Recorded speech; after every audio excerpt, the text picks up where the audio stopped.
सरकार से नौकरी चाहिए। मुझे पूरी उम्र है, मुझे अपने बच्चों को पढ़ाना है, मुझे उनको ही देखभाल सब कुछ करना है, तो मुझे नौकरी चाहिए और मेरे बच्चों के लिए भी चाहिए। आपकी पढ़ाई लिखाई कितनी हुई है? मेरी बीए और मैंने एनटीटी किया है। एनटीटी।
दोस्तों, जो पीछे दिख रहा है वह धीरेन्द्र यादव जो शहीद हुए हैं हाल ही में 29 अक्टूबर के दिन, उन्हीं का ये पैतृक स्थान है और वही इनका घर है।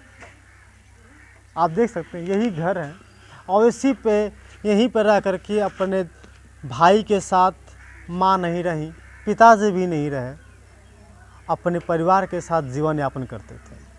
आइए हम थोड़ा सा बात कराते हैं इनकी मैडम जी से कि वह क्या चाहती हैं और कब उनसे बातचीत हुई थी और कितना परिवार से लगाव रहता था उनका। दोस्तों, सारी चीज़ें बताने की ज़रूरत नहीं है और आपको आँखों से देखने के बाद पता चल गया होगा कि एक परिवार जिसका पूरी तरह से उजड़ गया हो उसकी स्थिति कैसी होती है। हम बात करेंगे फिर भी कि हम आपसे जानना चाहेंगे कि जो धीरेन्द्र यादव जी हैं आपके पति जी, आपसे आखिरी बात कब हुई थी? 26 तारीख को। 26 तारीख को बात हुई थी। 26 तारीख के बाद 29 तारीख कब आपको पता चला? हाँ, फोन आया था सीईओ का। अच्छा, सीईओ का फ़ोन आया था। डायरेक्ट आपको पता चल गया था कि यार पहले? सबसे पहले मुझे ही फ़ोन आया था और किसी को नहीं। सबसे पहले आप ही को पता चला। तो आपको पता चलने के बाद फ़ोन जब आया तो उन्होंने क्या कहा था?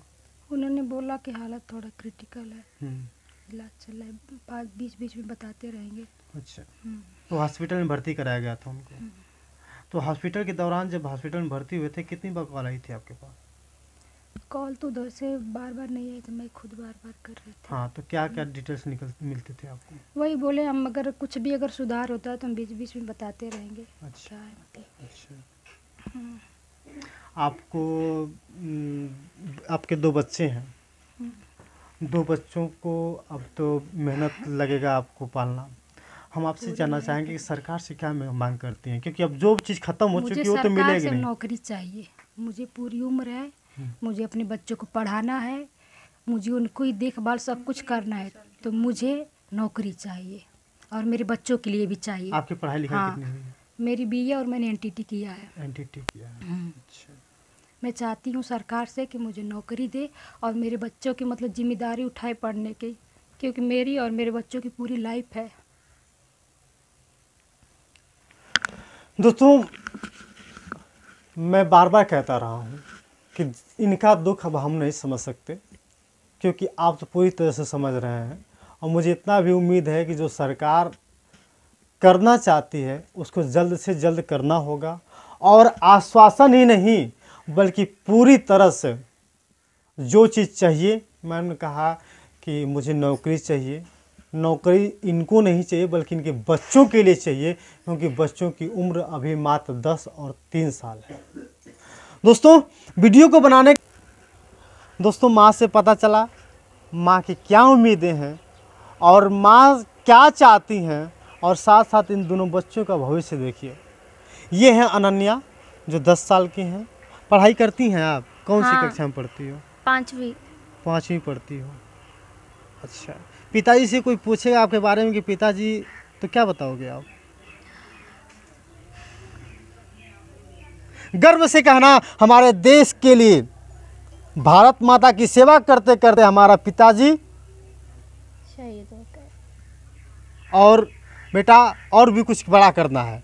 ठीक है दोस्तों, समझ लीजिए मैं किस लिए कह रहा हूँ कि हर बच्चा समझता है कि उसके पिताजी कहाँ हैं, लेकिन फिर भी आप लोगों की जिम्मेदारी बनती है कि इस वीडियो को इतना शेयर करना है ताकि हमारे गवर्नमेंट के जितने भी पदाधिकारी लोग हैं उनको भी समझ में आ सके कि इन दोनों बच्चों का भविष्य किस तरह से बनेगा, और बनाना आपकी जिम्मेदारी है। और साथ साथ फिर से गुहार करना चाहूँगा मैं गवर्नमेंट से, उत्तर प्रदेश के मुख्यमंत्री महोदय और भारत सरकार के प्रधानमंत्री महोदय से कि इनके पिताजी को, इनके मम्मी को, अनन्या के मम्मी को नौकरी और घर में भी जितना हो सके पूरी तरह से व्यवस्था देने की कृपा करें। बहुत बहुत धन्यवाद। तो आप देख रहे हैं सत्या एक्सप्रेस, मैं सत्यनारायण स्वामी, शुक्रिया।